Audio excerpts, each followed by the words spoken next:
ప్రార్థించారు మీ అందరూ. సో అప్పటి నుంచి then it all started from there. అప్పుడు నాకు దేవుడు యాక్సిడెంట్ వల్ల నాకు చాలా క్రిటికల్, లైక్ వేరే వేరే హాస్పిటల్ వెళ్ళినప్పుడు మొహం మీద స్క్రాచెస్ పడతాయి ఆపరేషన్ అయినా అవ్వడం వల్ల, ఇవన్నీ ఉంటాయని అన్నాడు.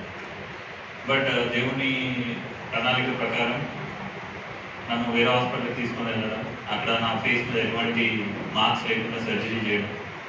So that's the starting point. నాకు అప్పుడు ఆ టైంలో నాకు కార్లో వెళ్తుండగా నాకు ఒక విజన్ లాగా ఒకటి అనిపించింది. దేవుడి ఫేస్ కనిపించలేదు, బట్ ఒక రూపం అయితే కనిపించింది.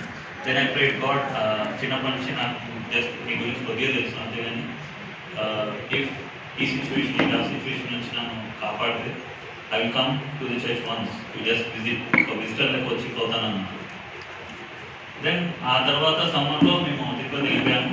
అక్కడ అంటే యాక్సిడెంట్ అయిపోయింది, ఆపరేషన్ అయిపోయింది. ఆపరేషన్ కూడా ఎంత మిరాకిల్గా అయిందంటే ఒక 1 వీక్లో నేను రికవర్ అయిపోయి ఎగ్జామ్స్ టైంలో నాకు యాక్సిడెంట్ అయింది. సో నేను మిగతా ఎగ్జామ్స్ అన్నీ కట్టుకొని వెళ్ళి రాసుకోగలిగాను. వేరే డాక్టర్స్ ఏమన్నారంటే it will take maybe 1 month recovery time పడుతుంది. బట్ ఆ టైంకి నేను వేరే హాస్పిటల్కి తీసుకొని వెళ్ళడం, అక్కడ నాకు 1 వీక్లోనే రికవర్ అవ్వడం, ఆ టైంలో నాకు ప్రేయర్ సపోర్ట్ మీ అందరి దగ్గర నుంచి రావడం, అది బ్యాక్గ్రౌండ్లో జరిగిన వర్క్. నాకు ఫ్రెండ్స్లో ఏం తెలియదు. Just like A normal person who is going through some difficult situation in his life. And 1 వీక్లో మొత్తం మిరాకిల్గా అయిపోయింది. అండ్ దెన్ ఆ డాక్టర్ మళ్ళీ పిలిచి మీ దగ్గర కొద్దిగా మనీ మిగిలిపోయాయి, నేను ఇచ్చిన మనీలోంచి అని చెప్పి నేను రిటర్న్ కూడా ఇచ్చాడు మనీ. దెన్ నేను మర్చిపోయాను. దెన్ ఆఫ్టర్ దాట్ నాకు ఇక్కడ ఒక హాస్టల్ ఉంది. నేను ఉంటున్న హాస్టల్ బాగాలేదు. ఈ హాస్టల్లో ఈ మైత్నంలో ఉన్న హాస్టల్లో రావడానికి, అంటే సీట్ రావడానికి మాది చాలా రికమెండేషన్స్ ఇవన్నీ జరుగుతాయి అన్నమాట. బికాజ్ దట్స్ యూనో కొన్ని సంఘాల హాస్టల్స్ అని ఉంటాయి, కొంతమంది తెలుసు. సో దాంట్లో రికమెండేషన్ ద్వారా అప్లికేషన్ పెట్టుకోవాలి, ఇవన్నీ జరిగాయి. సో నాకు మా కజిన్కి ఇద్దరికి అప్లికేషన్ పెట్టాను. నాకంటే ఎక్కువ ఇన్ఫ్లుయెన్స్ మా కజిన్కి ఉంది.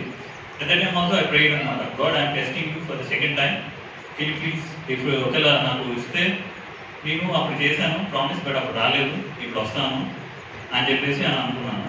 సో తనకి రాలేదు, నాకు వచ్చింది హాస్టల్లో. Then from there second thing also completed. నేను ఇంకా టెస్ట్ చేస్తూనే ఉన్నాను. Then after I went to some other religious place where I want to learn about God. So 1.5 years అక్కడ వెళ్ళాను. Then after learning many things I started asking the questions regarding God గురించి ఇన్ని questions అడుగుతూ వచ్చాను మా friend సత్య గురించి. So నేను అక్కడ నేర్చుకుని ఇక్కడ అడగడం, ఇక్కడ నేర్చుకుని అక్కడ అడగడం. సో టోటలీ నాలో క్వశ్చన్ అనేది గాడ్ క్రియేట్ చేశాడు, like why are you living, what's the purpose of your life అనేది అన్నట్టుగా నా క్వశ్చన్స్ రేజ్ అయ్యాయి. And I want to know about the true God. Then after నాకు స్లోగా అన్ని దేవుడు ఆన్సర్ చేస్తూ వచ్చాడు నా క్వశ్చన్స్కి. అది ఎవరు చెప్పిన ఆన్సర్ రాలేదు, but through the Bible I started reading the Bible and then I want to know about this. నేను సడన్గా ఒకరోజు వచ్చి చర్చ్లోకి వచ్చినాను. అది ఎవరికి తెలియదు, అని సర్ప్రైజ్గా అందరూ చూసారు. అంటే నా ఫ్రెండ్ కూడా తెలియదు, నేను చెప్పలేదు దానికి. సడన్గా వచ్చి కూర్చున్నాను. మనం అహల్యాలో గ్యాదర్ అవుతుంది. సడన్గా ఒకరోజు వచ్చి కూర్చున్న తర్వాత నేను ఆ రోజు వాక్యం ద్వారా నాతో దేవుడు మాట్లాడాడు. తర్వాత నా యొక్క ఆత్మీయ జీవితంలో ప్రతి ఒక్క రోజు నేను వెళ్తున్న క్వశ్చన్స్లో వాటికి ఆన్సర్స్ దేవుడు బైబిల్ ద్వారా చెప్పడం, అండ్ సంఘం ద్వారా నాకు వాక్యం ద్వారా మాట్లాడడం. అప్పటి నుంచి నాకు ఇక్కడ ఒక family తయారవ్వడం.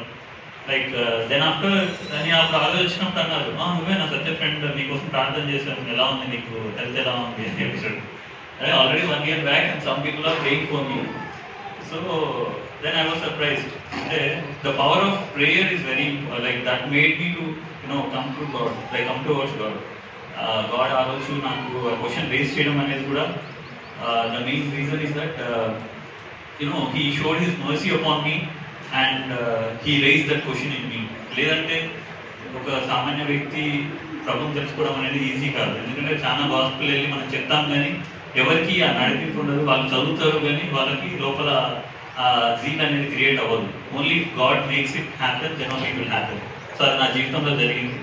So 2012 I came to the church, and from there now 2013 the way that I have grown up, నేను ఎలా ఎదుగుతూ వచ్చాను అనేది మీ అందరూ చూస్తూనే ఉన్నారు. And brothers and sisters now I feel you are my family. ఎందుకంటే అక్కడ మేము ఉన్నప్పుడు మనం అందరం బ్రదర్స్ ఒక గ్రూప్లో గ్యాదర్ అయ్యారు పక్కన రూమ్లో.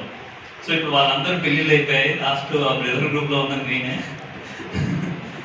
సో అప్పుడు మనం చిన్న గ్యాదర్ అయ్యేది, ఎవరికి పెళ్ళిళ్ళు కాకుండా. ఇప్పుడు అందరు పెళ్ళిళ్ళే ఇట్లా గ్రూప్ అయితే తయారైన 7 members అయ్యాము. So God is showing mercy upon me also. So in future we are going to join here as a family too. So I thank Jagan, ఎందుకంటే నాకు ఇక్కడ అన్నలు ఉన్నారు, అక్కలు ఉన్నారు, ఫ్యామిలీ ఉన్నారు. You are my family and I thank God for giving me Jagan. Thank you very much.